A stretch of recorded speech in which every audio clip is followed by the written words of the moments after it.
Je vous remercie beaucoup tous les trois, et puis je vais vous laisser la parole. Merci, bonsoir. Donc le Conseil des ministres s'est tenu ce matin. Je parle du Conseil des ministres de l'alter-gouvernement, c'est-à-dire celui qui se donne pour mission non pas de gérer la Maison France dans le respect du capitalisme et dans le culte du productivisme, mais qui se donne pour mission de changer la société. L'ordre du jour de l'alter-gouvernement, défini bien sûr de façon coopérative, était ce matin le suivant: le capitalisme nous fait-il jouir? Ce fait n'est pas nouveau.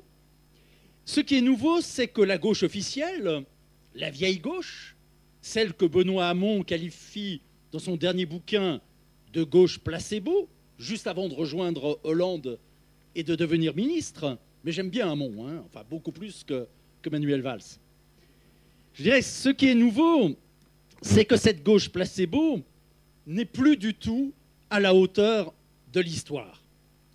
Donc après les interventions de nombreux camarades ministres ce matin, l'alter-gouvernement s'est accordé sur le fait que oui, le capitalisme nous donne à jouir. Mais c'est une mauvaise jouissance.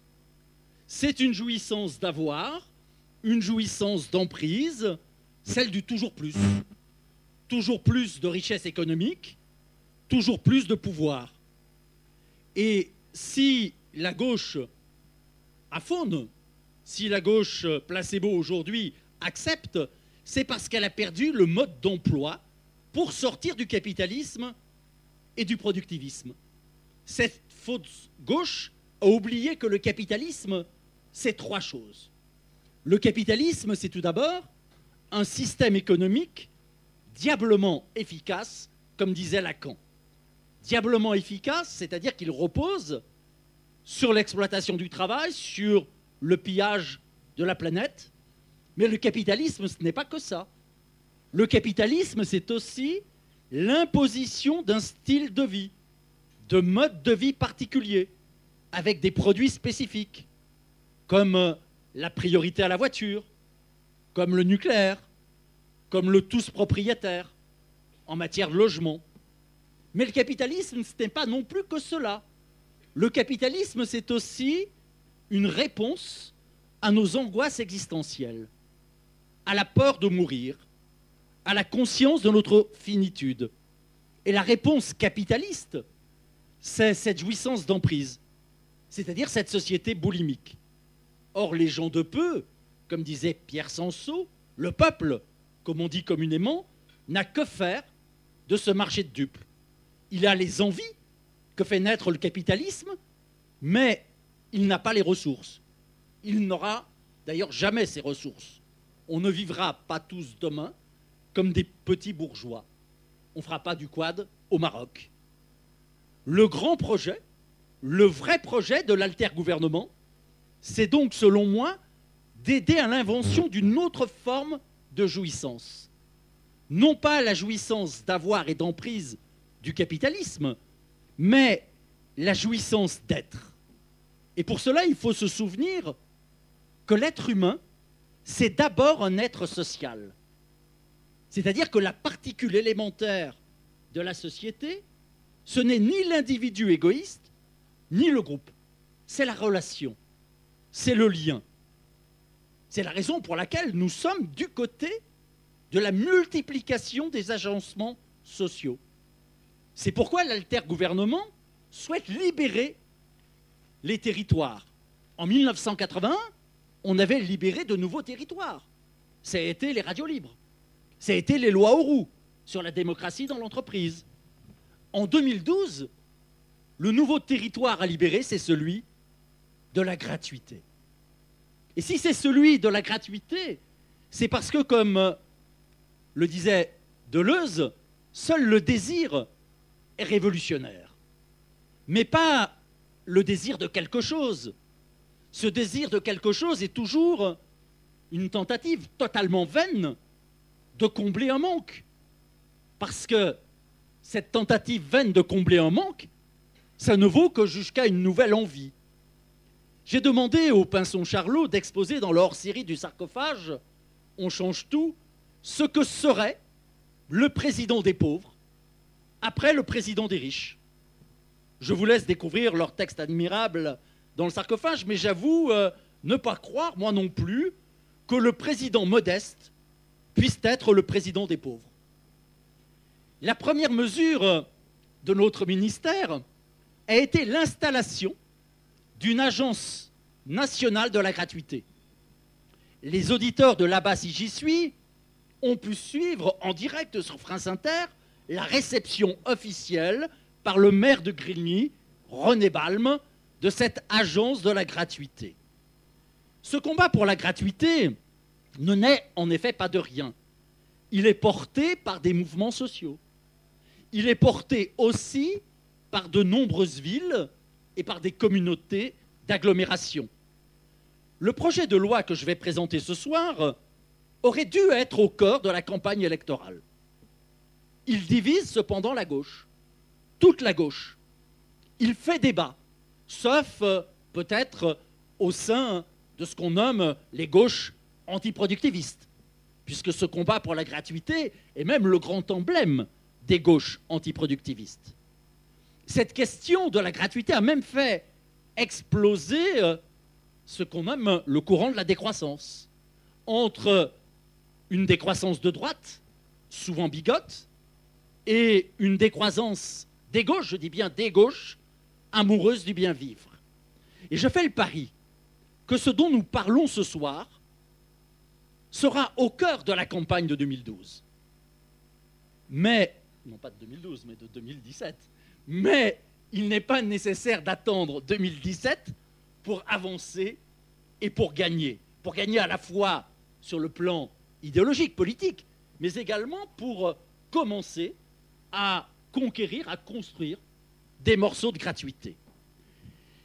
Je suis donc aujourd'hui devant vous pour présenter au nom de l'altergouvernement le projet de loi cadre qui va être déposé, instaurant un revenu garanti inconditionnel pour tous. Le terme exact, celui choisi par l'altergouvernement, sera le revenu social démonétarisé.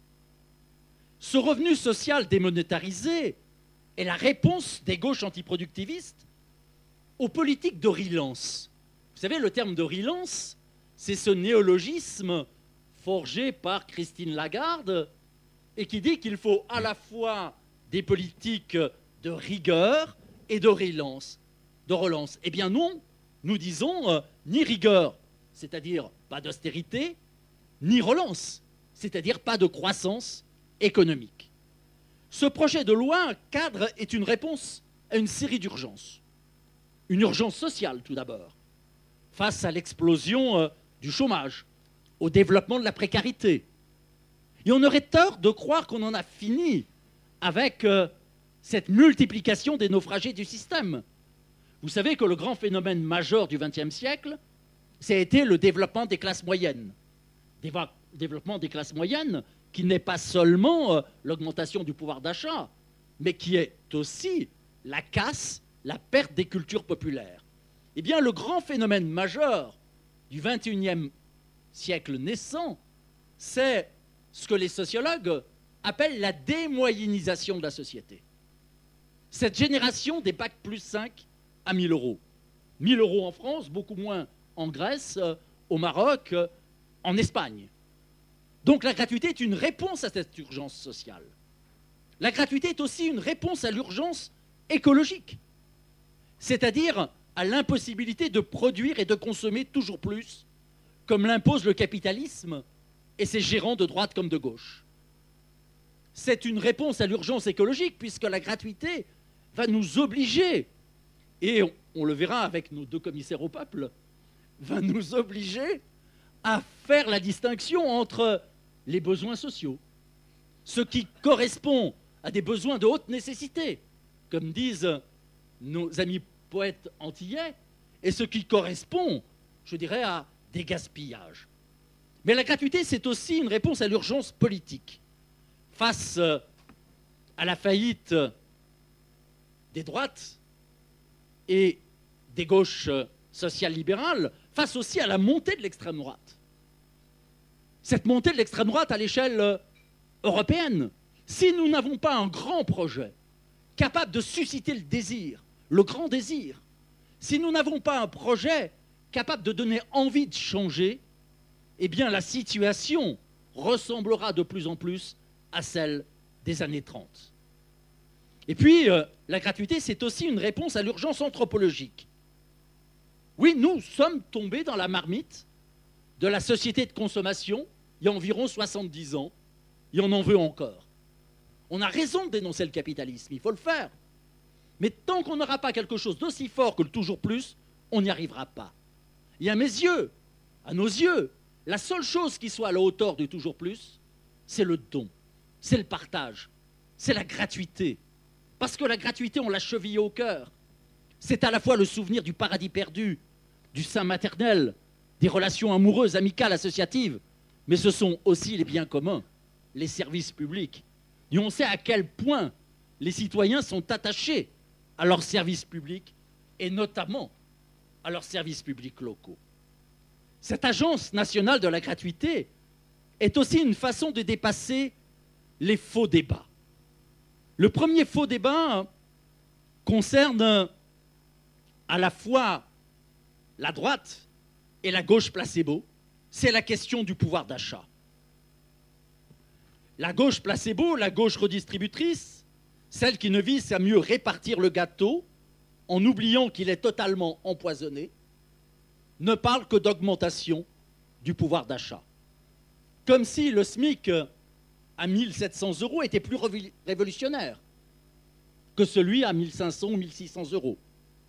Il est, certes, plus juste socialement, et c'est déjà beaucoup, mais il est insuffisant pour commencer à changer la société.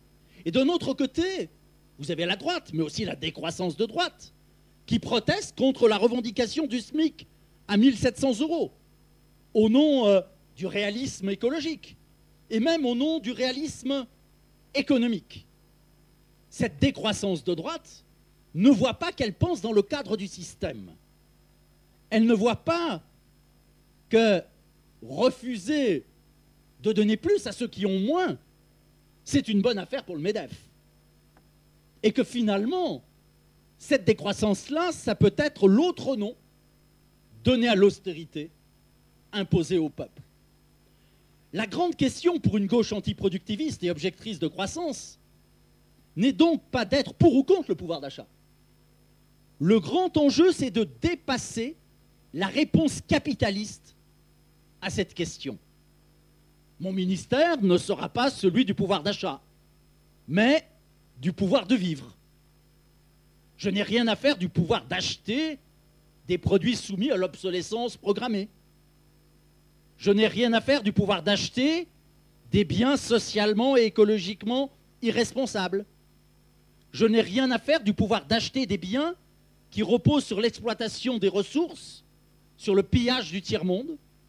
Je n'ai rien à faire du pouvoir d'acheter par mimétisme des biens et des services nuisibles qui sont ceux des rémunérations obscènes.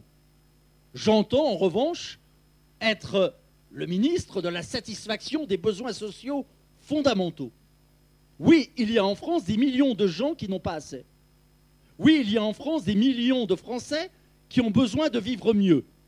Ils ont besoin pour cela de faire société autrement. Ils n'ont pas besoin de faire grossir cette société-là. Ils n'ont pas besoin d'en rajouter dans les modes de production et les modes de consommation qui sont ceux du capitalisme.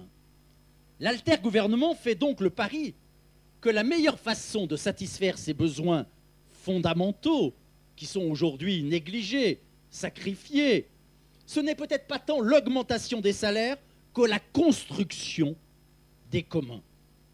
La seule richesse des pauvres, c'est la solidarité, c'est le don, le contre-don, ce sont les services publics.